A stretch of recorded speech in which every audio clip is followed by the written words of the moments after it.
Χαίρετε, τι κάνετε, πώς είστε? Είναι ένα επεισόδιο που θα έχει μεγάλη διάρκεια, θα το δείτε, το βλέπετε ήδη από τους χρόνους φαντάζομαι, γιατί θα είναι και ένα επεισόδιο αρκετά αναλυτικό και θα μιλάμε και για τις τρεις ομάδες της Θεσσαλονίκης, για τα ρόστερ τους για την ακρίβεια, που βρίσκονται αυτή τη στιγμή.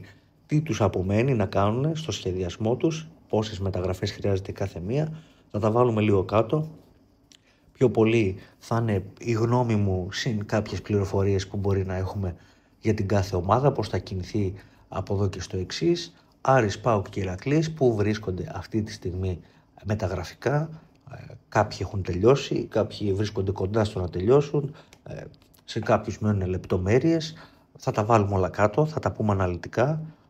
Αράξτε, γιατί το επεισόδιο, ξαναλέω, θα είναι μεγαλούτσικο, από τα πιο μεγάλα ίσως που έχω κάνει, μπορεί να είναι και το μεγαλύτερο. Γιατί θα πάρω τον χρόνο μου και θα πω αρκετά για την κάθε ομάδα. Εξάλλου έχουμε ξαναπεί, είναι καλοκαίρι, έχει ζέστη, μας αρέσουν οι μεταγραφές, μας αρέσει η off-season, εμένα είναι η αγαπημένη μου περίοδος. Μ' αρέσει πιο πολύ το καλοκαίρι, η off-season, από το χειμώνα και τα παιχνίδια. Νομίζω συμβαίνει και σε άλλο κόσμο αυτό. Το καλοκαίρι είναι αυτή η περίοδος του ψαξίματος. Μαθαίνουμε τον κάθε παίκτη, είτε γνωστό είτε άγνωστο, μπαίνουμε, τον βλέπουμε, τον κοιτάμε, τον ψάχνουμε. Εγώ προσωπικά σας του σερβίρω κιόλας, προσπαθώ να φέρνω στο τραπέζι στοιχεία για τον κάθε παίκτη που ακούγεται αναλυτικά, μετά από ψάξιμο, για να έχουμε μια καλύτερη εικόνα και να ξέρουμε τι μας περιμένει. Οπότε δεν θα μακρηγορήσω άλλο, θα ξεκινήσουμε πολύ σύντομα, αλλά πριν ξεκινήσουμε θα σας προέτρεπα, αν και δεν το κάνω συχνά, να ακολουθήσετε το podcast στο Spotify, το Fast Track, και να κάνετε μια εγγραφή στο κανάλι στο YouTube αν δεν το έχετε κάνει ήδη, γιατί τώρα τελευταία μεγαλώνουμε, έρχεται κι άλλος κόσμος, πολλοί κόσμος βρίσκεται για πρώτη φορά μαζί μας και σας ευχαριστώ που είστε εδώ. Και πάμε τώρα να ξεκινήσουμε σε full ρυθμούς. Πάμε να ξεκινήσουμε με τον Άρη, να δούμε πώς διαμορφώνεται το έμψυχο δυναμικό του εν ώψη της νέας σεζόν. Αυτή τη στιγμή που μιλάμε, ο Άρης δεν έχει ανακοινώσει κανένα παίκτη προς το παρόν. Αναμένεται να έρθουν και ανακοινώσεις τις επόμενες ώρες, παύλα ημέρες. Ωστόσο είναι δεδομένο ότι οι κυτρινόμαυροι έχουν δώσει τα χέρια με αρκετούς αθλητές εν ώψη της χρονιάς που έρχεται. Έχουν δεδομένα κάποιες συμφωνίες, Bryce Jones, Eliza Μετρουλόγκ, Μποχορίδης, Forbes, Πουλιανίτης, Ρόνι Χάρελ, για τον οποίο μιλήσαμε εκτενέστατα στο προηγούμενο επεισόδιο, Στίβεν Ίνοχ, Τζέικ Φόρεστερ, Αρνόλντα Σκουλμπόκα και Γιώργος Στανούλης. Αυτοί, σύμφωνα με το ρεπορτάζ, είναι στον προθάλαμο του Άρη και πρόκειται να ανακοινωθούν αργά ή γρήγορα. Έχουν συμφωνήσει, εν πάση περιπτώσει, και εκτός συγκλονιστικού απρόοπτου θα είναι παίκτες του Άρη τη νέα σεζόν. Οπότε με αυτό το δεδομένο, συν και την αποχώρηση του Μάνου Χατζηδάκη που πήρε επίσημη μορφή κάποιες ώρες νωρίτερα και αποδεσμεύτηκε ο 25χρονος center, τα δεδομένα για το ρόστερ του Άρη έχουν ως εξής. Αυτή τη στιγμή, με τα ονόματα που είπαμε, φαίνεται ότι η front line του Άρη θα αποτελείται από τον Ίνοχ, που θα έχει ξεκάθαρα το ρόλο του βασικού πενταριού, και τον Τζέικ Φόρεστερ, τον πρώην παίκτη του ΠΑΟΚ, σε ρόλο backup ψηλού. Από εκεί και πέρα, ο Έλληνας στη θέση 5 του Άρη θα είναι ο Γιώργος Στανούλης. Δεν θα είναι ο Γιώργος Στανούλης μόνο αν τελικά δεν προχωρήσει η υπόθεσή του, λόγω του ότι ο Ολυμπιακός έχει ακουστεί ότι δεν σκοπεύει να τον αφήσει ελεύθερο, τον παραχωρεί μόνο δανεικό. Αν δεχθεί αυτή τη συνθήκη ο Άρης και αποφασίσει ότι τελικά τον θέλει τον παίκτη σώνει και καλά και τον πάρει έστω δανεικό, τότε ο Τανούλης θα είναι ο τρίτος του σέντορ, οπότε η τριάδα θα είναι Ίνοχ, Φόρεστερ και Τανούλης. Αριθμητικά ο Άρης θα είναι πολύ ok στο 5. Τώρα πώς θα πάνε αυτοί σε βάθος χρόνου θα το δούμε στα παιχνίδια. Ο Ίνοχ έχει την ποιότητα και την εμπειρία να κουβαλήσει, θεωρώ, ως βασικό στο 5 για 20, 22, 24 λεπτά σε ένα τέτοιο ρόλο. Ο Φόρεστερ πέρσι στον ΠΑΟΚ είχε μια χρονιά που βελτιώθηκε, δεν έκανε το τεράστιο μπαμ, αλλά είχε μια σεζόν που ξεκίνησε μέτρια, βελτιώθηκε πάρα πολύ στην πορεία, άλλαξε ως παίκτης, έγινε καλύτερος παίκτης, αλλά ακόμη δεν είναι στο επίπεδο το πάρα πολύ υψηλό. Νομίζω ότι είναι τόσο όσο για backup. με την προοπτική να σου πάει ακόμη καλύτερα. Και ο Τανούλης είναι ένας Έλληνας 22 στα 23, ένα παιδί από τη Θεσσαλονίκη, ένα παιδί που παίζει 5 χρόνια στην Α1. Πέρσι στο Μαρούσι βελτίωσε το παιχνίδι του, πήρε περισσότερο χρόνο συμμετοχής σε σχέση με τις προηγούμενες σεζόν και αυτός ψάχνει τη στιγμή του. Οπότε νομίζω ότι, ξαναλέω, σε αριθμό παικτών οι 3 σέντερ είναι ok για να σε πάνε σε 2 διοργανώσεις. Και αυτό που μένει να εξακριβωθεί είναι αν θα αρκούν και θα αλληλοκαλύπτονται μεταξύ τους οι παίκτες, τα χαρακτηριστικά τους θα είναι ταιριαστά, θα συμπληρώνει ένας τον άλλον και θα συνθέσουν έτσι μια πλήρη γραμμή και ως προς τα ποιοτικά τους χαρακτηριστικά. Από εκεί και πέρα, στο 4 ο Άρης θα έχει τον Κουλμπόκα, τον Λιθουανό power forward με την πολύ μεγάλη έφεση στο περιφερειακό shoot, που προέρχεται από έναν δύσκολο τραυματισμό, αλλά πέρσι επέστρεψε στην ενεργό δράση και έδειξε εν πάση περιπτώσει να έχει αφήσει πίσω του τις δύσκολες μέρες και να είναι ξανά έτοιμος για ένα μεγάλο ρόλο σε μια ομάδα. Πέραν του Κουλμπόκα, αυτή τη στιγμή ο Άρης με τις δεδομένες συμφωνίες που είπαμε δεν φαίνεται να έχει άλλο τεσάρι. Ως τεσάρι μπορεί να χρησιμοποιηθεί ο Ρόνι Χάρελ, που είναι ένας κατεξοχήν small forward και μπορεί να δώσει λύσεις και στη θέση 4, αλλά έχω ξαναπεί ότι θεωρώ ότι αυτό είναι μια αλχημία, το να υπολογίζεις ένα παίκτη για 2 ή 3 θέσεις, όπως συνέβαινε τουλάχιστον στην πρώτερη θητεία του Ρόνι Χάρελ, που ανάλογα με τις ανάγκες μπορεί να έπαιζε διάρη, σταθερά έπαιζε τριάρη, μπορεί να έπαιζε και τεσάρη, δηλαδή πήγαινε ερχόταν πάρα πολύ ανάλογα με το που υπήρχαν κενά. Ο Χάρελ μπορεί να είναι μια επιλογή για το 4, αλλά δεν νομίζω ότι μπορεί να είναι το backup σε σταθερή βάση. Οπότε εδώ είναι το πρώτο κενό που νομίζω ότι βρίσκουμε στον Άρη, και το λέω αυτό τώρα που έχουν βγει και κάποιες πληροφορίες που θέλουν το Βασίλη Χαραλαμπόπουλο να βρίσκεται πιο κοντά εν τέλει στην ΑΕΚ παρά στον Άρη. Όπως όλα δείχνουν, ο επόμενος σταθμός του Βασίλη Χαραλαμπόπουλου θα είναι στα Ανολιώσια, θα είναι με τη φανέλα της Ένωσης και όχι στη Θεσσαλονίκη. Οπότε, αν θεωρήσουμε ότι ο Χαραλαμπόπουλος είναι εκτός κάδρου, τότε ο Άρης χρειάζεται σίγουρα ένα backup στο 4. Εμένα θα μου άρεσε να δω εκεί, με βάση το πώς διαμορφώνεται το ρόστερ, ένα αθλητικό 4-5, όχι ένα 3-4, γιατί το 3-4 το έχεις, είναι ο Χάρελ, αλλά έναν twinner για τις θέσεις 4 και 5, που θα έχει μεγαλύτερη έμφαση στο αθλητικό στοιχείο και θα έρθει να κουμπώσει στον πιο ντελικάτο, λίγο πιο αργό, όχι τόσο δυνατό αμυντικά Κουλμπόκα, που ναι μεν έχει ένα πολύ καλό επιθετικά πακέτο και φυσικά τρομερό μακρινό σουτ, αλλά υστερεί στα στοιχεία αυτά που θεωρώ ότι μπορεί να έρθει να δώσει το άλλο τεσάρι, δηλαδή την αθλητικότητα, ταχύτητα, δύναμη και τα σχετικά.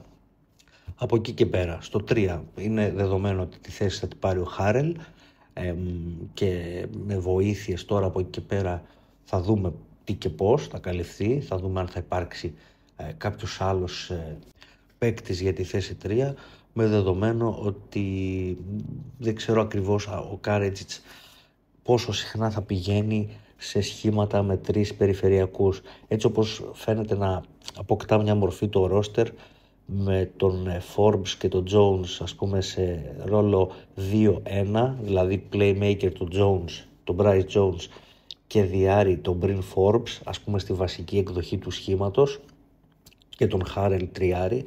Όταν θα χρειαστεί να κάτσει ο Χάρελ στον πάγκο, ποιο τριάρι θα χρησιμοποιούσαμε αυτή τη στιγμή στον Άρη? Δεν υπάρχει κάποιο κλασικό τριάρι. Δηλαδή από εκεί πέρα οι λύσεις που θα υπάρχουν στον πάγκο θα είναι ο Μποχορίδης, θα είναι ο Πουλιανίτης, θα είναι ο Λάιζα Μητρουλόγκ, θα είναι ο Βασίλης ο Καζαμίας, ο Νεαρός, θα είναι ο Λέφας, δηλαδή θα είναι παιδιά που είναι καθαρά guard και όχι τριάρια.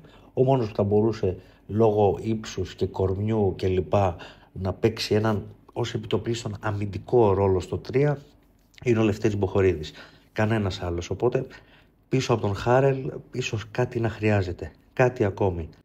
Εκτός και αν, ξαναλέω, ο Κάρετζιτς έχει πάρα πολύ στο μυαλό του τους 3, την ταυτόχρονη παρουσία 3 περιφερειακών. Δηλαδή να παίζει ο Forbes, να παίζει ο Jones, να παίζει και ο Μποχορίδης στην διαπεντάδα, ή να παίζει ας πούμε ο Μήτρου Λόγκ μαζί με το Forbes και μαζί με το Πουλιανίτη, ξέρω εγώ. Δεν ξέρω ακριβώς τι έχει στο μυαλό του, αλλά νομίζω ότι ο Άρης σίγουρα θέλει έναν forward ακόμη που μπορεί να προκύψει αργότερα στο μεταγραφικό καλοκαίρι.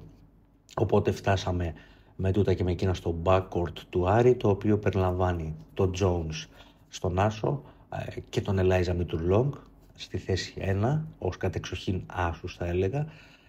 Ο Bryn Forbes που είναι ένας παίκτης για το 2-3 θα έλεγα εγώ, αλλά ας θεωρήσουμε ότι θα είναι το διάρρη του συνόλου. Ο shooting guard, ο κλασικό shooting guard. Και από εκεί και πέρα είναι οι Έλληνες. Ο Μποχορίδης που είναι πολυεργαλείο, πολυθεσίτης και μπορεί να σου καλύψει πράγματι όλες τις θέσεις από το 1 μέχρι το 3. Ο Στέλιος Πουλιανίτης που είναι κόμπο και οι νεαροί. Ο Λέφας, ο Καζαμίας και ο Πουρλίδας. Που με την άνοδο και του budget και της ποιότητας του roster μετά την ιδιοκτησιακή αλλαγή στον Άρη και το ανέβασμα του πύχη, δεν βρίσκω τον τρόπο που θα παίξουν σταθερά κάποια λεπτά αυτά τα παιδιά. Δεν βλέπω πως μπορούν να πάρουν μεγάλο ρόλο συμμετοχή στην αλήθεια. Μακάρι κάποιος από αυτούς ή δύο από τους τρεις ή και οι τρεις τέλος πάντων να βρουν ρόλο καλό, αλλά είναι δύσκολο, είναι πάρα πολύ δύσκολο. Πέρσι είδαμε λίγο τον Καζαμία και τον Πουρλίδα να παίρνουν κάποιο χρόνο, ήρθε και ο Λέφας στο παιδί από τον ΠΑΟΚ. Αυτή η συζήτηση για τους νεαρούς, όπως και να έχει, νομίζω ότι έχει να κάνει πάρα πολύ και με τα θέλω όχι μόνο του οργανισμού αλλά του προπονητή συγκεκριμένα, του Κάρατσιτς, τι πλάνο μπορεί να έχει για την αξιοποίηση των νεαρών παικτών και δι των Ελλήνων, πόσο τους υπολογίζει, αν βλέπει κάποιον ότι μπορεί πράγματι να αποτελέσει κομμάτι του rotation και τα σχετικά.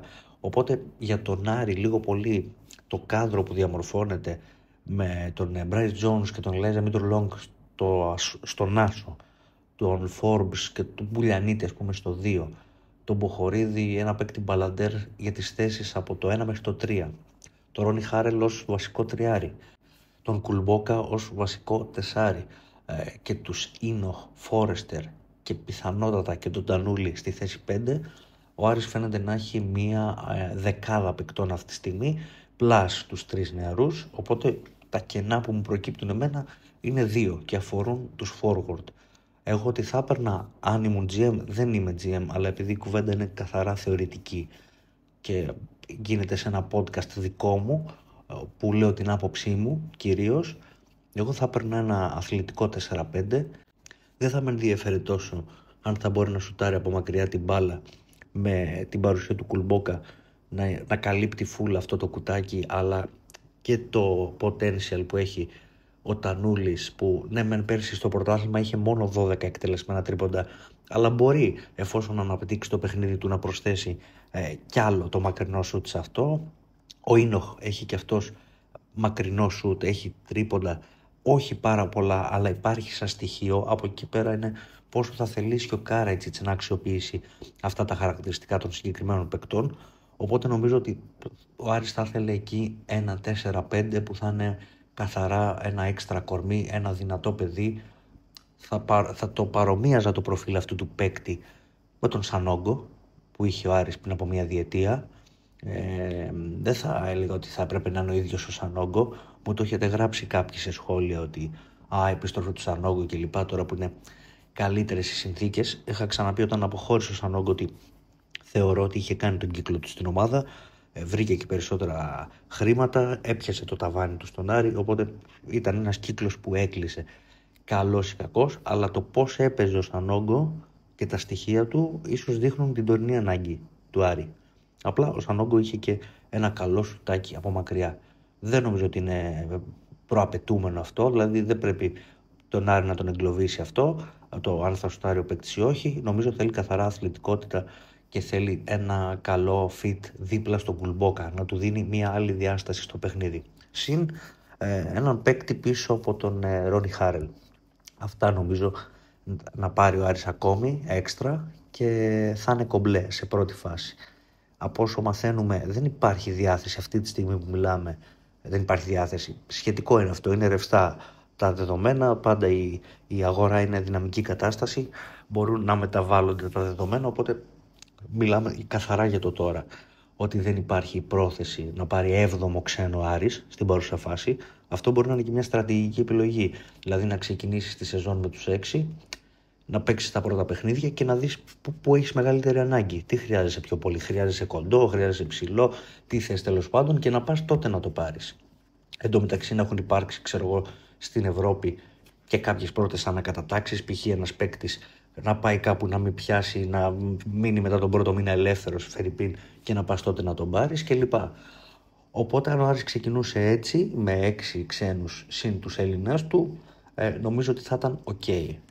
Με ένα ρόστερ που θα έχει 15 παίκτες συμπεριλαμβανομένων των Λέφα, Πουρλίδα και Καζαμία, που νομίζω για τα συγκεκριμένα παιδιά θα πρέπει σίγουρα να περιμένουμε και το διάστημα της προετοιμασίας για να καταλάβουμε τι και πώς, κατά πόσο υπάρχει η διάθεση από τον Κάρα έτσι να τους αξιοποιήσει στην πρώτη ομάδα, ας πούμε, και σε ρόλο, δεν ξέρω, δωδεκάδας, ας πούμε, κάποιος να είναι 12ος, κάποιος να είναι 13ος, εν πάση περιπτώσει, να είναι τέλος πάντων ενεργά στο rotation. Και όταν λέω ενεργά στο rotation δεν εννοώ ότι πρέπει κατευθείαν να μπει ένα παιδί να παίξει 15-17 λεπτά. Μπορεί αρχικά να πάρει τα λεπτά του Φίλιου. Αυτά τα λεπτά που περίσσευαν πέρσι και έπαιζε ο Γιώργος ο Φίλιος, που αποδεσμεύτηκε πριν από λίγες ημέρες από τον Άρη, να τα πάρει ένας νεαρός. Οπότε κάπως έτσι το βλέπω αυτή τη στιγμή, κάπως έτσι στο μυαλό μου το ρόστερ του Άρη, που πάει να κλείσει νωρίς. Έτσι, μην ξεχνάμε ότι το περσινό καλοκαίρι π.χ. φτάσαμε τέλη Αυγούστου για να πάρει ο Άρης έναν από τους 2 σέντερ του, αρχές Σεπτεμβρίου για να πάρει τον δεύτερο σέντερ του, οπότε υπήρχε πέρσι εκκρεμότητα ανοιχτή σε μια κέρια θέση της πεντάδας. Φέτος με αυτά τα δεδομένα, μόλις ο Άρης αρχίσει και τις ανακοινώσεις, δεν φαίνεται να έχει το πολύ μεγάλο κενό στο ρόστερ του. Οι πιο πολλές θέσεις είναι κλεισμένες και ψάχνει συμπληρώματα, ψάχνει έξτρα παίκτες, ψάχνει λύσεις που θα του δώσουν μεγαλύτερο βάθος και ψάχνει λύσεις που θα έρθουν να κάνουν στο puzzle κάποια κενάκια που έχουν οι φαινομενικά βασικοί του. Βασικοί αναπληρωματικοί τέλος πάντων στο μπάσκετ δεν υπάρχουν, αλλά αυτοί, ας πούμε, που θεωρητικά τους λέμε τώρα πενταδά τους. Από εκεί και πέρα θα δούμε πώς θα πάνε όλοι το φθινόπωρο και το χειμώνα. Ξαναλέω, δεν είμαστε βιαστικοί στην κρίση μας. Τώρα κάνουμε έναν σχολιασμό του ρόστερ που έχει αυτή την πολύ πρώιμη μορφή και ακόμη και όταν ολοκληρωθεί θα πρέπει να το δούμε για να το αξιολογήσουμε. Τέλος, για να κλείσω λίγο με του ρόστερ του Άρη, νομίζω ότι έτσι όπως είναι τα ονόματα αυτή τη στιγμή, ο Ένοχ και ο Forbes βρίσκονται σε ένα άλλο stage σε σχέση με τους υπόλοιπους. Ο Ένοχ είναι ένας πρώην παίκτης Ευρωλίγκας, είναι ένα παιδί που έχει παίξει αρκετό μπάσκετ στην Ευρώπη, έχει παραστάσεις, είναι και σε καλή ηλικία, είναι από τα καλά πεντάρια που υπήρχαν στην αγορά και μπορούσε να προσελκύσει ο Άρης στις οικονομικές του δυνατότητες, ένας καλός ψηλός που δεν τον είχε τα προηγούμενα χρόνια. Ο Ένοχ δεν είναι ούτε Ρόμπερτς, ξέρω εγώ, ούτε Ντεσόουζα, είναι καλύτερος παίκτης σίγουρα. Ο Forbes, τα είπαμε αναλυτικά και σε ένα επεισόδιο αφιερωμένο αποκλειστικά σε αυτόν, είναι ένα σνάιπερ στην περιφέρεια, είναι ένα διάρρη που στην καριέρα του, στην πολιτική καριέρα στο NBA, είχε 42% ποσοστό στο τρίποντο, οπότε είναι ένας παίκτης που κάνει ένα πράγμα σε elite επίπεδο, σε επίπεδο Ευρωλίγκα θα έλεγα. Μπορεί να μην τον έχουμε δει στην Ευρωλίγκα, αλλά σίγουρα το caliber του ως παίκτης είναι για αυτό το επίπεδο και θα το δείξει, νομίζω, εφόσον έχει κίνητρο. Ξαναλέω, γιατί το είπα και στο επεισόδιο το μονοθεματικό για τον ίδιο, ότι είναι πολύ κομβικό το αν θα έχει διάθεση, όρεξη και κίνητρο κατά τον ερχομό του στη Θεσσαλονίκη. Και σε πολύ καλό επίπεδο θεωρώ ότι είναι και ο Κουλμπόκα με τον Bryce Jones, δύο παίκτες που δεν είναι παίκτες Ευρωλίγκας, αλλά για το Eurocup, για τις στόχους και τις απαιτήσεις του Άρη στην Basket League, είναι παίκτες που μπορούν να τον βοηθήσουν πάρα πολύ.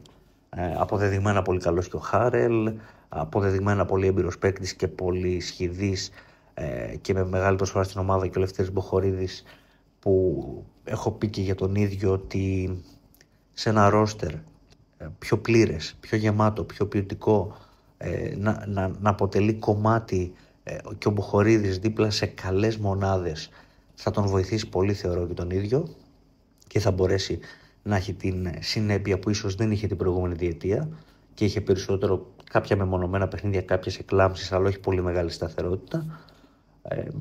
Και κατά τα άλλα έχω περιέργεια και για τη δεύτερη θητεία, αυτή την επιστροφή του Ελάιζα Μίτρου Λόγκ στην ομάδα, Πάνε 2,5 σεζόν από τότε που ο Ελάιζα Μητρολόγκα έπαιξε στον Άρη. Από τότε ως παίκτης έπαιξε στο Περιστέρι, πέρσι έπαιξε στη Βαρέζα, έπαιξε λίγο στο Ισραήλ. Γενικά πήγε και ήρθε δεξιά-αριστερά, αλλά είναι ένας παίκτης που έχει πρόοδο με τα χρόνια και περιμένω εγώ προσωπικά κάτι καλύτερο από την προηγούμενη θητεία του στον Άρη. Ήταν καλός στην προηγούμενη, 2,5 χρόνια πίσω, αλλά τώρα περιμένω έναν παίκτη ακόμη υψηλότερο επίπεδο. Αυτά λίγο πολύ για τον Άρη και θα προχωρήσω τώρα σιγά σιγά στο ρόστερ του ΠΑΟΚ.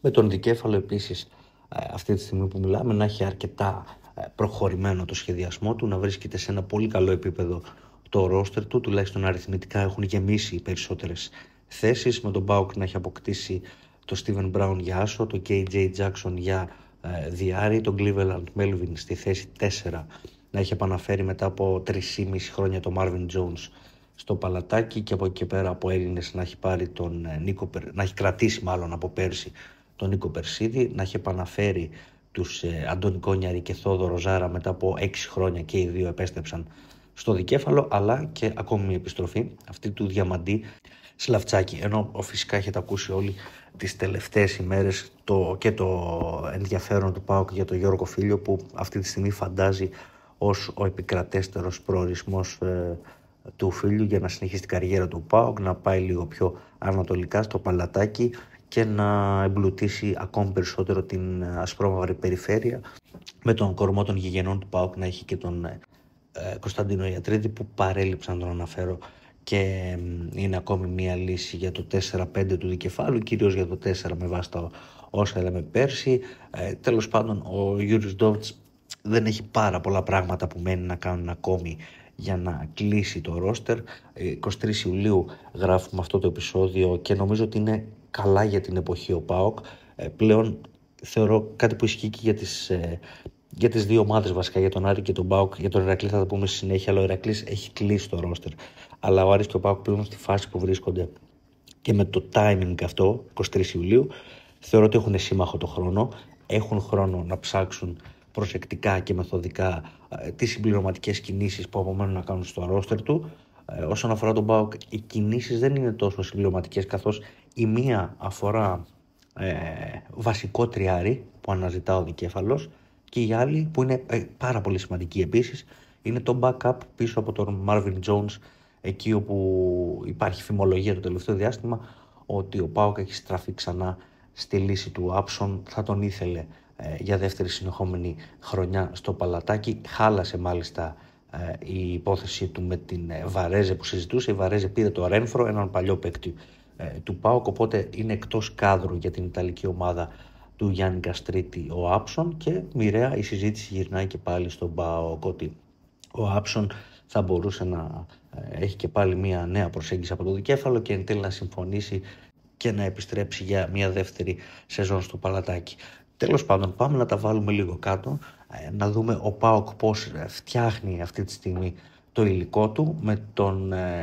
Ας ξεκινήσουμε από το 5 βασικά, όπου αυτή τη στιγμή δεσπόζει φυσικά ο Marvin Jones, που στα 32 του πια και με αρκετά μεγάλη εμπειρία θα είναι ο de facto βασικός του ΠΑΟΚ στη συγκεκριμένη θέση.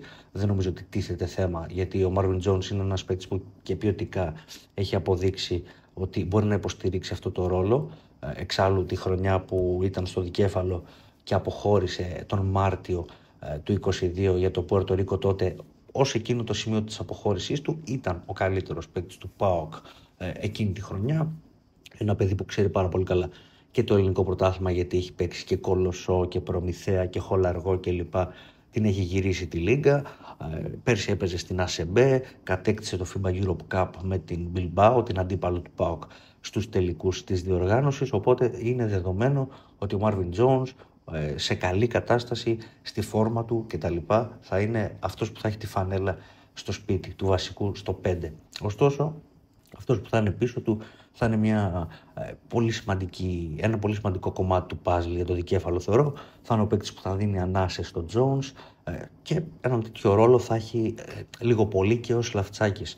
Ο Σλαφτσάκης που πριν 2 χρόνια είχε υποστηρίξει καλά το ρόλο του τρίτου σέντερ στον Άρη, του ενδιάμεσου βασικά, γιατί ψηλό έπαιζε και 4, αλλά κυρίως τώρα τα τελευταία χρόνια παίζει ως επιτοπλίστων πεντάρι ο Σλαφτσάκης, μπαίνει για κάποια λεπτά, 7, 8, 10 λεπτά, εκείνη η μέση όρη του τα τελευταία χρόνια, παίζει καλός εννοούμενο μπασκετικό ξύλο στην άμυνα, κάνει τα φάουλ του, θα πάει με δύναμη στο rebound, θα τελειώσει κάποιες φάσεις στην επίθεση.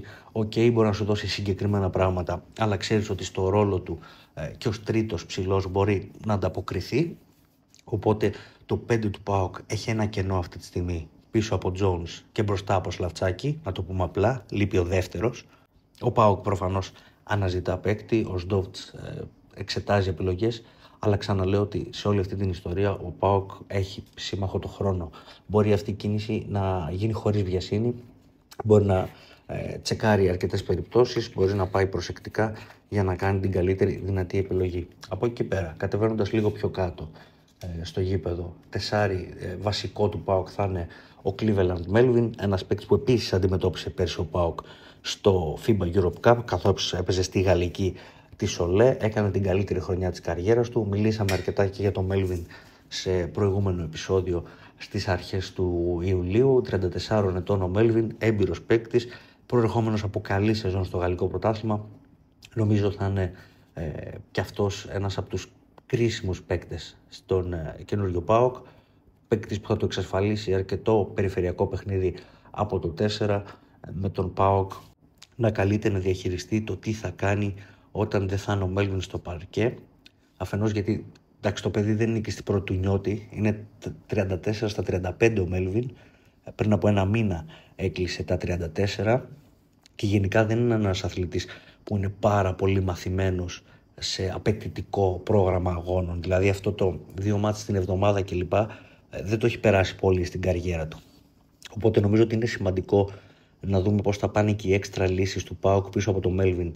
Δεν ξέρω αν θα πάρει ξένο εκεί, αν θα πάει να πάρει κάποιον έξτρα παίκτη, αλλά φαινομενικά με τους Έλληνες που έχει ήδη ο ΠΑΟΚ, με λίγο από εδώ, λίγο από εκεί, βγαίνει το πράγμα. Ξαναλέω σε θεωρητικό επίπεδο, έτσι. Δηλαδή, ας πούμε ότι ο Περσίδης, που θα είναι το backup τριάρι του ΠΑΟΚ, μπορεί να ανέβει να παίξει το 4, να δώσει λύσεις. Τον έχουμε δει να το κάνει.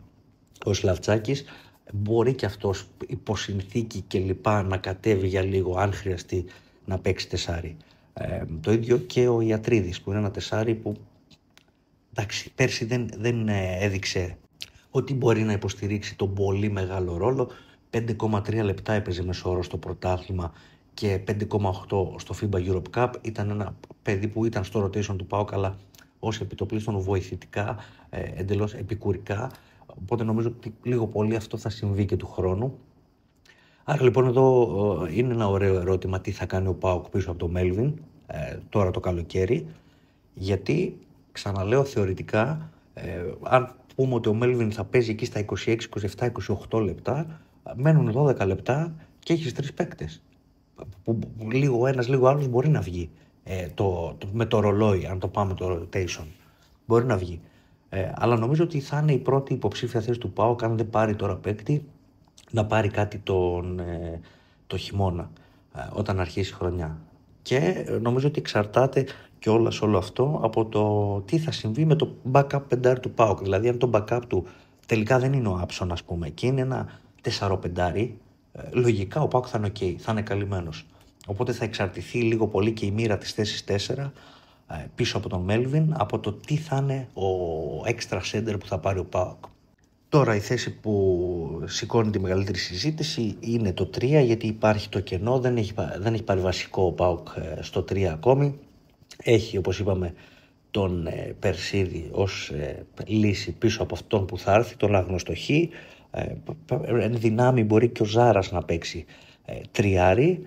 Είναι ένας ρόλος που παλαιότερα τουλάχιστον τον υπηρετούσε όταν χρειαζόταν ο Θόδωρος Ζάρας, στα 38 του πλέον, που επιστρέφει με την εμπειρία του να δώσει κάποια ποιοτικά λεπτά στο rotation και με το μεγάλο προσόν που έχει, που δεν ξεχνιέται και δεν κοιτάει ηλικία, που είναι το μακρινό σουτ.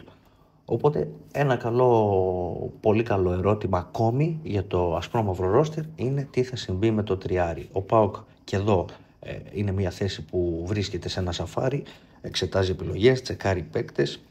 Δεν ξέρουμε ποιοι παίκτες είναι στη λίστα του, με ποιους έχει συζητήσει, ποιους κοιτά πιο διεξοδικά, ας πούμε, ως Ντότς.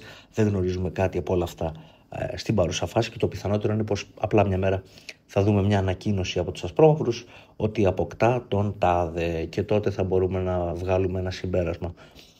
Αλλά είναι μια κίνηση τώρα του ΠΑΟΚ που του απομένει για την πεντάδα, ξαναλέω, για τους πενταδάτους παίκτες που θα έχει πολύ μεγάλο ενδιαφέρον. Το αφήνουμε εδώ με ένα μεγάλο κενό το θέμα του small forward για να πάμε στην περιφέρεια που τα πράγματα δείχνουν να είναι πολύ πιο ξεκάθαρα αυτή τη στιγμή. Θα κάνουμε αυτή την κουβέντα θεωρώντας ψιλοδεδομένο ότι ο Φίλιος θα βρίσκεται του χρόνου στο Παλατάκι. Δεν έχει ανακοινωθεί ως αυτή την ώρα που γράφω. Ξαναλέω, μην μου πείτε ότι ανακοινώθηκε ενώ έχει βγει το επεισόδιο. Το ηχογραφώ πριν την οποιαδήποτε ανακοίνωση. Ξαναλέω. Οπότε στην περιφέρεια ο ΠΑΟΚ φαίνεται να είναι αρκετά καλά και σε Έλληνες και σε ξένους, έχοντας πάρει για βασικό άσο τον Steven Brown Jr. και για βασικό διάρρη τον KJ Jackson. Από εκεί και πέρα ο ΠΑΟΚ έχει τον Κόνιαρη, backup point guard, το Φίλιο που μπορεί να παίξει από 1 ως 3 θεωρητικά και τον Θόδωρο Ζάρα πίσω από τον Jackson που είναι κλασικός shooting guard. Ας τους δούμε λίγο μεμονωμένα, αν και έχω μιλήσει λίγο πολύ για όλους στα προηγούμενα επεισόδια, αλλά δοθήσεις της ευκαιρίας ας πούμε 2-3 key points για τον κάθε παίκτη. Steven Brown Jr. που θα είναι ο ηθήνο νους του νέου ΠΑΟΚ, ένας πολύ καλός παίκτης και δημιουργικά και εκτελεστικά.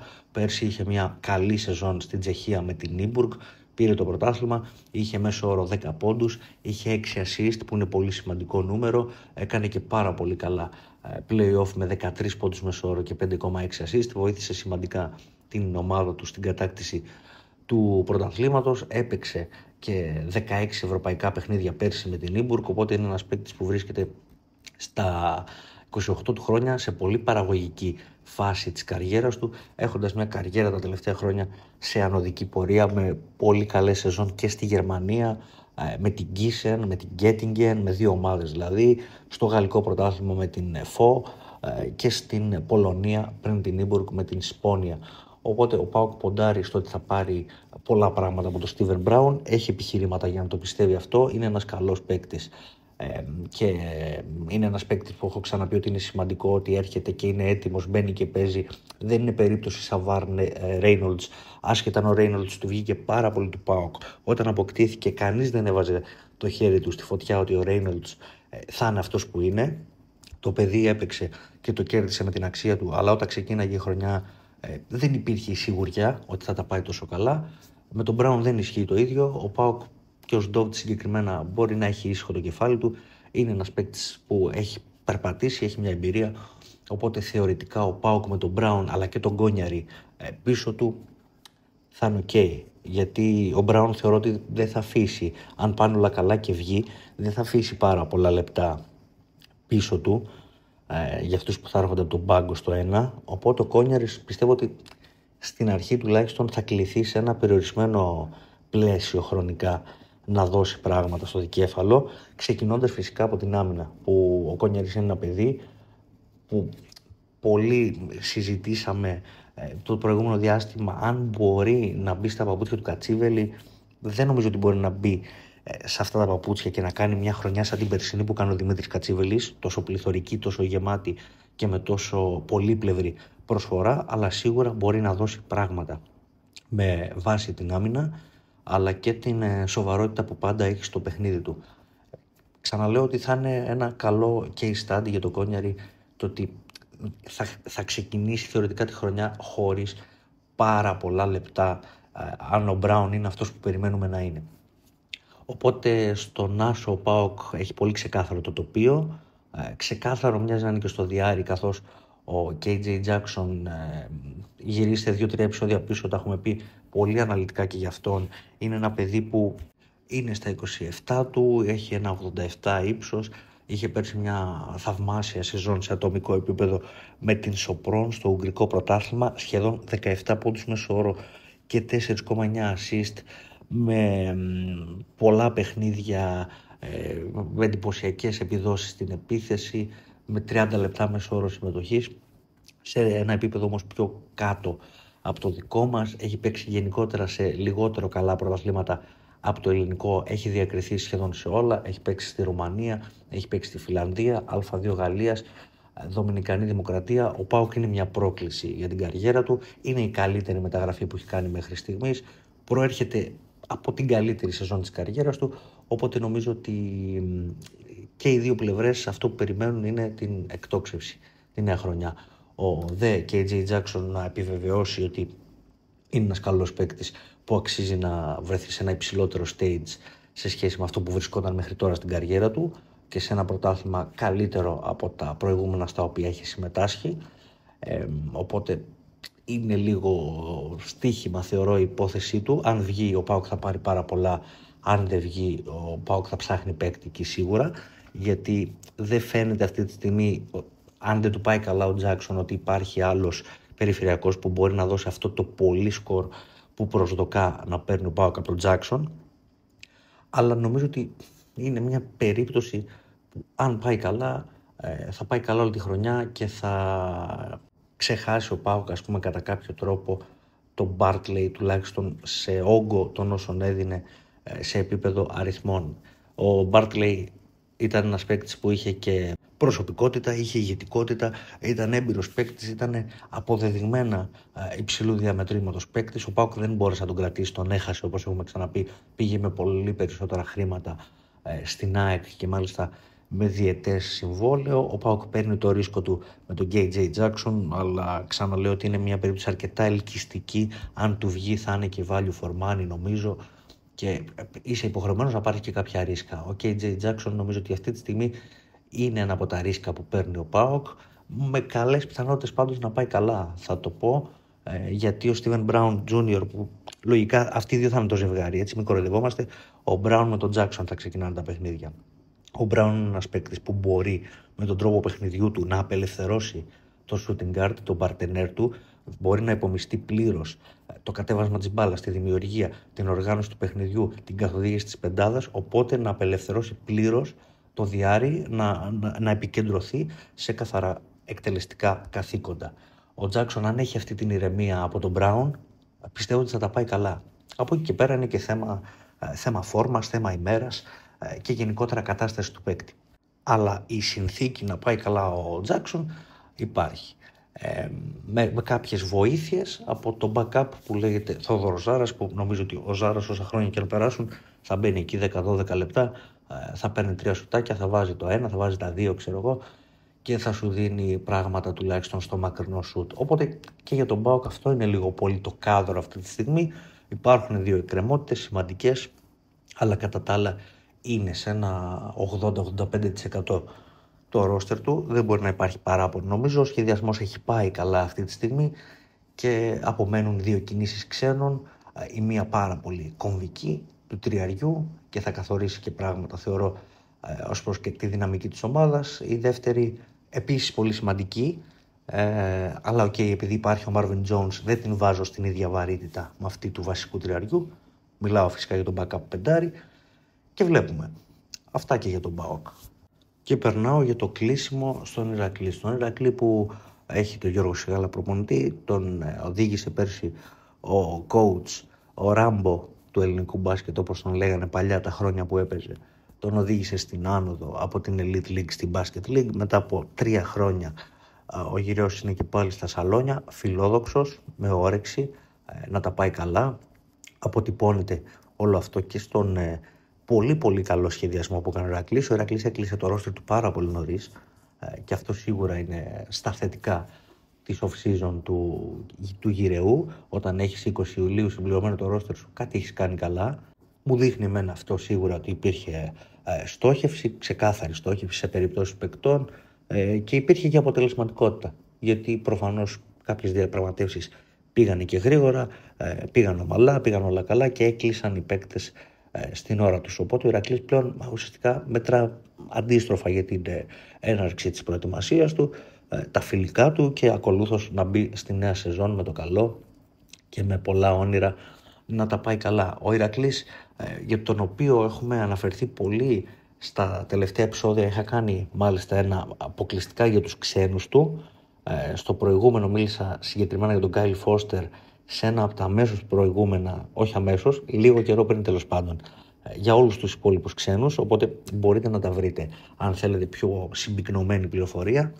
Τώρα πάμε να δούμε, όπως κάναμε και για τον Άρη και για τον ΠΑΟΚ, αντίστοιχα πώς διαμορφώνεται το depth chart των κιανόλευκων, οι οποίοι έχουν 6 Έλληνες και 6 ξένους που θα συνθέσουν μια δωδεκάδα που μοιάζει να είναι καλή σε πρώτη φάση. Η πεντάδα του Ηρακλή έχει πάρα πολύ ενδιαφέρον, η οποία θα ξεκινά ουσιαστικά από τον Justin Wright Foreman, που θα είναι ο κλασικός άσος του εγχειρήματος, παιδί με πολύ πλούσιο ταλέντο ο Wright Foreman, στα 28 του από το Queens, Νέα Υόρκη, βραχής όμως πολύ, αλλά πολύ εκρηκτικός και σκόρερ που πραγματικά όπου έχει πάει, σε οτιδήποτε επίπεδο έχει σκοράρει. Έχει παίξει λίγο και στους Utah Jazz στο ξεκίνημα της καριέρας του, καθώς ήταν draft pick της ομάδας από τη Utah το 2019, στο νούμερο 53.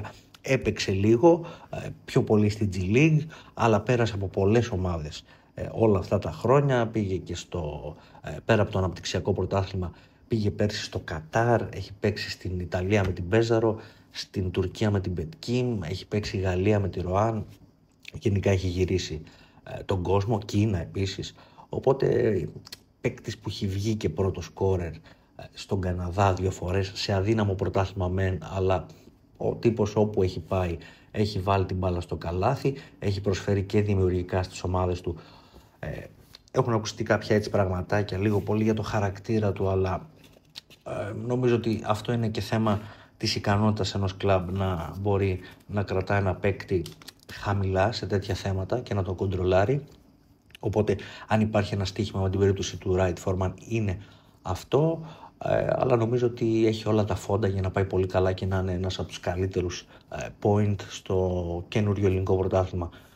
Σημαντική, πολύ σημαντική μεταγραφή για τον Ηρακλή. Θεωρώ ότι αυτός και το πεντάρι, ο DJ Vanderberg, είναι οι δύο καλύτεροι ξένοι παίκτες που έχει αποκτήσει. Αλλά πριν πάμε στο Vanderberg, ας δούμε συνολικά την περιφέρεια, η οποία πέραν του Wright Foreman έχει τον Νίκο Τσιακμά, ο οποίος ήταν πέρυσι στον Ηρακλή, ανανέωσε και θα είναι και στην Basket League την ομάδα. Θυμάστε, ο Τσιακμάς έκανε φοβερή εμφάνιση κόντρα στη Μεγαρίδα στον τελικό του Final 8 που έδωσε την άνοδο στην Ηρακλή. Με τα τρίποντά του είχε κρατήσει όρθια την ομάδα και άλλαξε το momentum του τελικού πάρα πολύ. Οπότε ήταν και μια κίνηση που έφτιαξε πολύ και τον κόσμο η παραμονή του Τσιακμά, σίγουρα, γιατί είναι ένα παιδί που έβαλε όχι απλά ένα λιθαράκι, ένα ολόκληρο λίθο στην άνοδο του Ηρακλή. Ο Τσιακμάς που είναι παίκτης Α1, 26 ετών, σε πολύ καλή ηλικία, και πριν τον Ηρακλή είχε παίξει 2 σεζόν με τον ΠΑΟΚ και 1 σεζόν με τον Απόλλωνα στο επίπεδο της Α1. Με τον ΠΑΟΚ μάλιστα και 2 σεζόν BCL. Οπότε νομίζω ότι ο Τσιακμάς δεν είναι ένα ερωτηματικό για τον Ηρακλή, παρότι είναι ένα από τα παιδιά που κουβαλάει η ομάδα από την Α2 στην Α1. Πάντα τέτοιοι παίκτες, συνήθως ανεβαίνοντας με τις ομάδες, είναι τελείως υποστηρικτικοί. Υπάρχουν απλά, ξέρω, στην άκρη του πάγκου, οι ομάδες τους κρατάν τιμή σένεκεν, ας πούμε, και δεν διαδραματίζουν καταστάσεις. Νομίζω ότι ο Τσιακμάς μπορεί να δώσει πράγματα στον Ηρακλή και στην Α1 και το κέρδισε και όλο αυτό. Είναι γεγονός ότι με τις εμφανίσεις του πέρσι, ειδικά στο τελευταίο διάστημα της σεζόν, έδειξε ότι και θέλει πολύ και μπορεί να προσφέρει. Οπότε Wright Foreman και Τσιακμάς είναι η σίγουρη άση. Και πάμε τώρα στον κόμπο που θα είναι ο Μωραΐτης, ένα παιδί που παίζει πολύ καλά και τη θέση 1 και τη θέση 2. Προέρχεται από τον Παναθηναϊκό, τον πήρε δανεικό από τον Παναθηναϊκό ο Ηρακλής, όπως με ενημερώσατε και πολύ, επειδή δεν το γνώριζα, ομολογώ, δεν το είχα ψάξει. Και είναι πολύ καλό στο deal του Ηρακλή για το δανεισμό, ότι δεν πληρώνει φράγκο. Ο Γυραιός τον έχει πάρει τον παίκτη καθαρά δανεικό, με τους πράσινους να καλύπτουν όλο το συμβόλαιό του. Οπότε αυτό είναι τρομερό νέο για τον Ηρακλή, σαφώς. Του έδωσε ευελιξία και στο budget για να μπορέσει να κινηθεί για τις υπόλοιπες καλές κινήσεις που έκανε. Ο Μωραΐτης, νομίζω πως θέλοντας και αυτός να βγει λίγο από την αφθαλήνη του Παναθηναϊκού, θα έχει την ευκαιρία στο Ιβανόφιο να επανέλθει στις υψηλές πτήσεις όπως είχε πριν πάει στον Παναθηναϊκό. Είχε μια πάρα πολύ καλή σεζόν με το Περιστέρι και είχε καταφέρει τότε να αναδείξει το παιχνίδι του. Καλός παίκτης, ξέρεις τι μπορεί να σου δώσει, ξέρεις ότι αν τον εκμεταλλευτείς πλήρως είναι ένα από τα Ελληνόπουλα guard που μπορεί να δώσει πάρα πολλά σε μια ομάδα. Δεν είναι απαραίτητα για βοηθητικός ο Μωραΐτης, είναι και το κάτι παραπάνω. από τους λίγους Έλληνες γκάρτ που μπορούν να σου δώσουν κάτι έξτρα. Και μαζί με τον Μωραήτη υπάρχει και ο Σίλας, ένα παιδί ομογενής που έπαιξε πέρσι στην Α2, ήταν αντίπαλος του Ηρακλή μάλιστα, με την Μεγαρίδα, 24 ετών, από το Καναδά, έπαιξε λίγο στη Μύκονο πέρσι, έκλεισε τη χρονιά με τη Μεγαρίδα. Θα δούμε πώς θα πάει σε επίπεδο Α1, θέλω να τον δούμε. Ψηλό κορμί, 1,96 ο Σίλας, με ικανότητα στο σουτ. Αυτά για την ώρα, γιατί είναι άλλη πίστα, τέλειος άλλη πίστα, εντάξει τι να λέμε. Δεν ξέρω τι μπορεί να διεκδικήσει στο rotation αυτό το παιδί, αλλά και να έχει έναν καθαρά βοηθητικό ρόλο δεν θα μου φανεί παράξενο, γιατί νομίζω ότι ο Ηρακλής στην περιφέρεια, αν πάνε όλα καλά με το Right Foreman, έχει και το Μωραήτη, έχει την backup λύση του Τσιακμά που είναι μια λύση ασφαλείας, και αν πάνε και όλα καλά με τον Φώστερ που είναι από τα στοιχήματα του Ηρακλή, θεωρώ, το να βγάλει ξανά από αυτό το παίκτη τα πολύ καλά του στοιχεία που είχε δείξει πριν 3 χρόνια στη Ροάν και υπενθύμησε κάπως πέρσι στο Βέλγιο με την Adverb. Πολύ ταλαντούχος παίκτης ο Φώστερ, αλλά με μια κακή ενδιάμεση σεζόν και γενικά το ψάχνει λίγο ακόμη στα 27 του. Νομίζω ότι η περιφέρεια φαίνεται να είναι αρκετά συγκεκριμένη, αλλά ταυτόχρονα και πλήρης. Δεν ξέρω αν βγάζει πολύ νόημα αυτό που λέω, αλλά νομίζω ότι είναι 4 παίκτες, 2 για κάθε θέση, ή μάλλον 2 άσοι, 1 διάρι και ένας κόμπο, που στο πλαίσιο του ενός αγώνα την εβδομάδα, και εφόσον θεωρήσουμε ότι μένουν όλοι υγιείς όλη τη χρονιά, θα τον πάνε τον Ηρακλή, πιστεύω. Θα τον πάνε και του αφήνουν και το παραθυράκι. Αν χρειαστείς κάτι ακόμη μες στη χρονιά, έχεις χώρο να τον βάλεις. Έχεις χώρο να προσθέσεις ένα έξτρα κομμάτι. Είναι 4. Ξαναλέω ότι τον Σίλας το θεωρώ ερωτηματικό για την Α1. Έτσι, δεν ξέρω τι μπορεί να δώσει αυτό το παιδί σε αυτό το παραπάνω επίπεδο. Οπότε το backcourt είναι κάπως έτσι, είναι πολύ ξεκάθαρο. Το 3 του Ηρακλή περιλαμβάνει τον Ντάρκο Κέλλη, τον παλιό παίκτη του ΠΑΟΚ, που δεν πρόλαβε να μακροημερεύσει τον ΠΑΟΚ, γιατί είχε πάθει πολύ σοβαρό τραυματισμό στις αρχές του Νοεμβρίου του 2022, δηλαδή 1 μήνα μετά την έναρξη της χρονιάς έπαθε season ending τραυματισμό και ουσιαστικά έχασε όλη την περίοδο 22-23, επανήλθε από τον τραυματισμό του, ξανά βάλε μπρος την καριέρα του και τώρα επιστρέφει στην Θεσσαλονίκη, στον Ηρακλή αυτή τη φορά, για να δείξει ότι δεν έδειξε με τον ΠΑΟΚ. Είναι πιο έμπειρος σε σχέση με τότε. Έχει παίξει λίγο στη Γερμανία με την Τούμπιγκεν, έχει παίξει στην Φινλανδία ξανά με την Κατάγια, εκεί όπου έφτιαξε το όνομά του. Φαινομενικά ο Ντάρκο Κέλλη θα είναι ένας παίκτης, όχι ο πιο αστραφτερός του ρόστερ, αλλά ένα παιδί που μπορεί να δώσει σίγουρα πολλά στην άμυνα, στη συνοχή της ομάδας, και να μπορέσει με το μάκρος του να μαρκάρει και ένα μεγάλο εύρος αντιπάλων και να αποτελέσει το glue guy αυτού του συνόλου. Πίσω από τον Ντάρκο Κέλλη θα είναι ο Νίκος Παπαρέγκας, που και γι' αυτόν έχω μεγάλη περιέργεια πώς θα τα πάει στην Α1.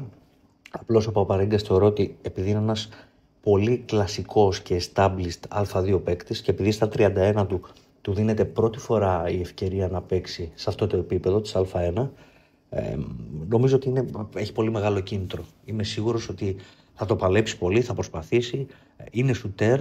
Ο σουτέρ νομίζω ότι έχει αυτό το προσόν, ότι αν είναι ψυχρός και 100% στο ρόλο του θα βρίσκει χρόνο λόγω της ικανότητας του στο σουτ, αλλά νομίζω ότι είναι από τα παιδιά που θα το παλέψουν πάρα πολύ. Γιατί ξέρει καλά τον Ηρακλή, έχει δεθεί με την ομάδα και έχει και αυτός ισχυρό κίνητρο. Είχε και πέρσι, το είδαμε, ήθελε να βοηθήσει πολύ στην άνοδο, όντως το έκανε και τώρα είναι μια μοναδική ευκαιρία για την καριέρα του να παίξει στην Basket League. Αλλά θέλω να δω και αυτός πώς θα πάει. Γιατί αν δεν πάει καλά ο Παπαρέγκας και ο Ντάρκο Κέλλη δεν δίνει πολλά στην επίθεση, γιατί είναι ένας παίκτης που, ας πούμε, στο γερμανικό πρωτάθλημα δεν μπορούσε να σκοράρει πάρα πολύ. Στο φιλανδικό, που είναι 2-3 κλικ πιο κάτω, σκόραρε πάρα πολύ. Το ελληνικό πρωτάθλημα σίγουρα δεν είναι φιλανδικό, είναι πιο κοντά στο γερμανικό. Οπότε λες ότι και ο Ντάρκο Κέλλη δεν είναι ένας παίκτης που θα δίνει άπειρα πράγματα στο σκορ. Θα σου δίνει 6-7 πόντους εκεί.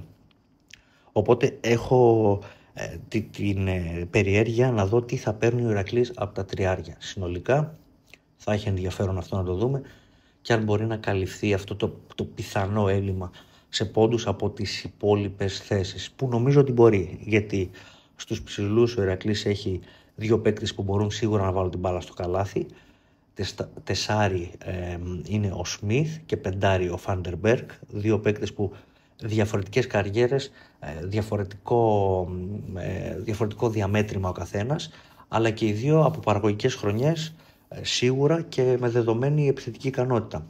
Ο Φάντερμπεργκ στο 5 είναι ένας παίκτης που στα 28 του έχει παίξει πολύ στην Ευρώπη και έχει κάνει καλές χρονιές. Πέρσι ήταν στην Πολωνία, στην Άνβιλ, έχει παίξει στη Σπλίτ, έχει παίξει Ισραήλ, έχει παίξει Α1 Ιταλίας με τη Ρετζιάννα, έχει παίξει στην Παρί που τώρα είναι Ευρωλίγκα, όταν ξεκινούσε αυτή η ομάδα, μέχρι πριν φτάσει εκεί που είναι σήμερα φυσικά, αλλά έχει περάσει και από αυτόν τον οργανισμό τον πολύ φιλόδοξο και είχε και μια πολύ καλή ρούκι χρονιά πριν 5 χρόνια περίπου στην VTB με την Outdoor.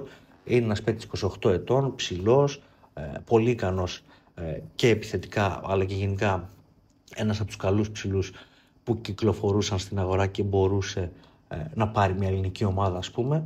Τον κρίνω έτσι, ότι για τα μέρη μας είναι ένας καλός ψηλός ο Φάντερμπεργκ.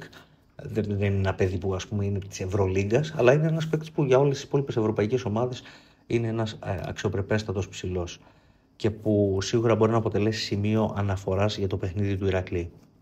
Μαζί με τον Φάντερμπεργκ, το τεσάρι που θα παίζει μαζί του θα είναι ο Κρίς Σμιθ, σχετικά καινούριο παιδί στην Ευρώπη ο Σμιθ. Είχε πέρσει μια χρονιά αρκετά καλή στο Ισραήλ με την Ιρώνη Κυριάτ και είχε περίπου 16 πόντους μέσο όρο, μια χρονιά που πραγματικά έλαμψε, αλλά έλαμψε σε μια ομάδα που δεν ήταν καθόλου καλή, από τους πιο αδύναμες του Ισραηλίτικου πρωταθλήματος, και μάλιστα ήταν η ρούκι του χρονιά στην Ευρώπη. Τα προηγούμενα χρόνια έπαιζε ως επιτοπλίστων στην G League και είχε παίξει και λίγο στον Καναδά, αλλά είναι ένας παίκτης που μοιάζει με small forward, δεν είναι small forward, είναι τεσάρι, υψομετρικά δηλαδή είναι σίγουρα προς το 4. Προέρχεται από ένα πάρα πολύ καλό πρόγραμμα των Ηνωμένων Πολιτειών, από το UCLA, το φημισμένο, και είναι παίκτης που δίνει και rebound και έχει και επιθετικό παιχνίδι αρκετά πλήρες. Τα έχω ξαναπεί για τον Smith, αλλά είναι παιδί που ακόμη στην Ευρώπη δεν έχει περπατήσει τόσο. Νομίζω ότι και αυτός είναι μια περίπτωση που πραγματικά ψάχνει το μεγάλο βήμα στην καριέρα του. Είναι 25 τώρα, το Δεκέμβριο γίνεται 26. Είναι μια χρονιά κρίσιμη, θεωρώ, για την πορεία του Smith. Μπορεί μέσα από τον Ηρακλή να κάνει το μεγάλο μπαμ.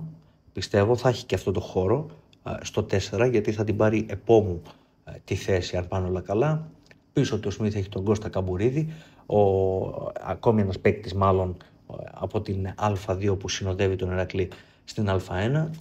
Ο Έλληνας στο 4 που είναι στα 26 του Καμπουρίδη, συνομήλικη είναι ο Καμπουρίδης με τον Smith. Και στο 5 ο Ηρακλής κλείνει πίσω από τον Φάντερμπεργκ με τον Lance Ware, έναν ρούκι ψηλό, και τον Βασίλη Χριστίδη. Ο Χριστίδης είναι ένα παιδί που ξέρουμε τι μπορεί να δώσει, δεν χρειάζεται να πούμε πάρα πολλά. Είχα κάνει ένα επεισόδιο το Μάιο που είχαμε μιλήσει για όλους τους Έλληνες παίκτες όλων των ομάδων της Α1 που θα μπορούσαν το φετινό καλοκαίρι να απασχολήσουν τις 3 ομάδες της πόλης. Φυσικά ο Χριστίδης δεν μπορούσε να λείπει από αυτή τη λίστα, αλλά γενικότερα, άμα θυμάστε, αυτή η συζήτηση είχε να κάνει τότε με το πόσο μεγάλη ανακύκλωση γίνεται στους παίκτες, τους γηγενείς, οι οποίοι είναι πολύ συγκεκριμένοι, δεν είναι μεγάλη δεξαμενή, ειδικά για τους ψηλούς, είναι λίγες οι επιλογές. Ο Ηρακλής, από τη στιγμή που αποφάσισε να μην πάει του χρόνου με τον Βασίλη Καβαδά ως τρίτο σέντερ, είχε πολύ συγκεκριμένες επιλογές να κοιτάξει. Ο Χριστίδης ήταν μία από αυτές.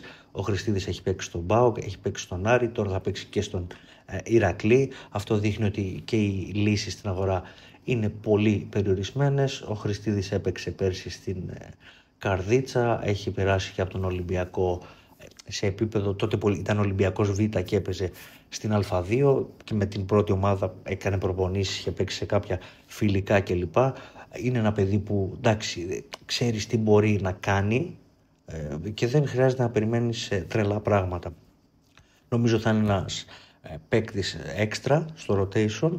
Χρειαζόταν έξτρα ψηλό ο Ηρακλής για να είναι καλυμμένος απόλυτα και αριθμητικά και ποιοτικά, και νομίζω ότι ο Χριστίδης θα είναι του χρόνου στο Ηρακλή όχι με έναν ρόλο τύπου σαν αυτόν που είχε πρόπερση για ένα διάστημα στον Άρη που παίζε κοντά στα 15 λεπτά.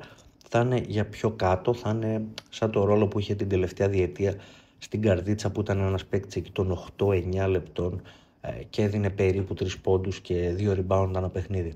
Αυτό νομίζω θα είναι και του χρόνου και αποτελεί σίγουρα μια ασφάλεια σε περίπτωση που ο Λάνσουερ, ο ρούκι του Ηρακλείου, ο πρωτοεμφανιζόμενος center από την Αμερική, δεν του βγει.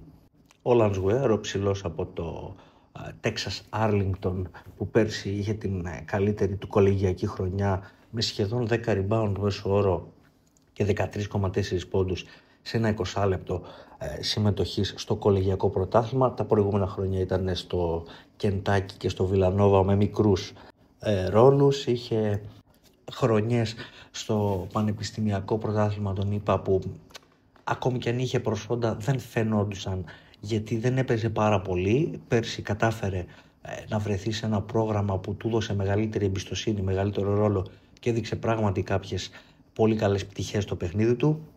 Είχα πει όταν τον πήρε ο Ηρακλής ότι πιστεύω ότι ποντάρει πάρα πολύ ο Σιγάλας στην ικανότητα που έχει στο rebound αυτό το παιδί, γιατί είναι πιο σκληρός, πιο δυναμικός, ας πούμε, θεωρώ, στα αμυντικά aspect του παιχνιδιού σε σχέση με τον Φάντερμπεργκ, που είναι ένας πιο επιθετικογενής παίκτης, να το πω απλά. Ο Γουέαρ είναι ένας παίκτης που θα έρθει να κουμπώσει σε αυτά που δεν θα δίνει ο Φάντερμπεργκ και νομίζω ότι πακέτο όλοι αυτοί μαζί θα καλύψουν ικανοποιητικά το 5, Φάντερμπεργκ, Λάνσουερ και Χριστίδης, και με πολύ μεγάλο ενδιαφέρον σίγουρα για τον Γουέαρ, γιατί ο Χριστίδης τον ξέρουμε, ο Φάντερμπεργκ, σας το λέω, κατά 90% θα είναι πολύ αξιόλογος, δεν θα υπάρχει πρόβλημα με το συγκεκριμένο παίκτη, θεωρώ. Οπότε το project το μεγάλο για τον Ηρακλή στο 5 είναι ο Γουέαρ. Είναι ένα παιδί που δεν έχει ξαναφύγει από την Αμερική, δεν έχει ξαναπαίξει επαγγελματικά, είναι η πρώτη του φορά και όλο αυτό το αντιμετωπίζει για πρώτη φορά στην καριέρα του. Αλλά, ξαναλέω, ο Γουέαρ είναι ένα project με πολύ υψηλό potential, πιστεύω, και ένας παίκτης που μπορεί να μας φανεί κάπως άγουρος στο πρώτο διάστημα, αλλά μην ξεχνάτε ότι ο Ηρακλής του προσέφερε διετές συμβόλαιο συνεργασίας, που σημαίνει ότι τον πιστεύει. Δεν τον πιστεύει ότι στην πρεμιέρα της Basket League θα είναι έτοιμος να κάνει 10 πόντους, 10 rebound, double-double, αλλά πιστεύει ότι σε βάθος χρόνου αυτό το παιδί, και δουλεύοντας μαζί του ο οργανισμός, μπορεί να το φτάσει σε ένα πολύ καλό επίπεδο. Οπότε κλείσαμε και με τον Ηρακλή, ο οποίος είναι κλεισμένος, έχει τελειώσει το ρόστερ, δεν έχει πράγματα να περιμένει. Έκανε και κάποιες συμπληρωματικές κινήσεις τελευταία με νεαρούς παίκτες, αλλά είναι δευτερευούσης σημασίας. Το βασικό κορμό του ρόστερ τον αναλύσαμε και νομίζω ότι η σεζόν που θα έχει ο Ηρακλής, δεν μπορώ να οριοθετήσω αυτή τη στιγμή το ταβάνι της ομάδας, τώρα που είναι το ρόστερ έτοιμο, γιατί η Basket League μου φαίνεται ότι δυναμώνει αισθητά. Όλες οι ομάδες βλέπουμε ότι κινούνται, έχουν μεγαλώσει τα budget, έχει πολλές ομάδες που παίζουν στην Ευρώπη, οπότε θέλοντας και μη θέλουν να φάνουν ανταγωνιστικές και δυναμώνουν τα budget, δυναμώνουν μάλλον τα roster τους, αυξάνοντας παράλληλα και τα budget. Οπότε το τι θα κάνει και ο Ηρακλής θα εξαρτηθεί αφενός από το πώς θα του πάνε τα πράγματα του ίδιου, πώς θα δέσει η ομάδα, τι χημεία θα βρει, πόσο γρήγορα θα τη βρει, πώς θα του πάνε τα βαριά χαρτιά που έχει αποκτήσει, ναι, από πράγματα δηλαδή που ελέγχει ο ίδιος, αλλά από την άλλη θα παίξει ρόλο για τον Ηρακλή και τι θα κάνουν και όλοι οι υπόλοιποι, ο ανταγωνισμός, πόσο δυνατή θα είναι και σε τι επίπεδο θα είναι και ο Ηρακλής σε σχέση με αυτούς. Οπότε από μόνη της η παρουσία του Ηρακλή συνολικά έχει πάρα πολύ μεγάλο ενδιαφέρον στη χρονιά που έρχεται.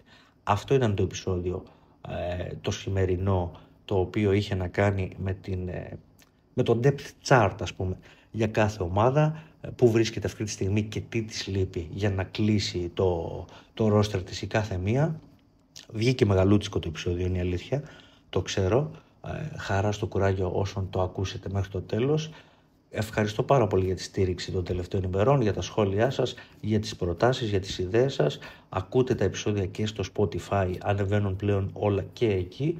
Στο YouTube μην ξεχνάτε να κάνετε εγγραφή στο κανάλι αν δεν έχετε κάνει και φυσικά like σε αυτό το βίντεο και το σχόλιο σας. Γράψτε μου τη γνώμη σας για το κάθε ρόστερ, για το ρόστερ της ομάδας σας, ό,τι θέλετε τέλος πάντων. Τα βλέπω όλα, τα περισσότερα τα απαντάω, αν όχι να ξέρετε σίγουρα ότι τα διαβάζω.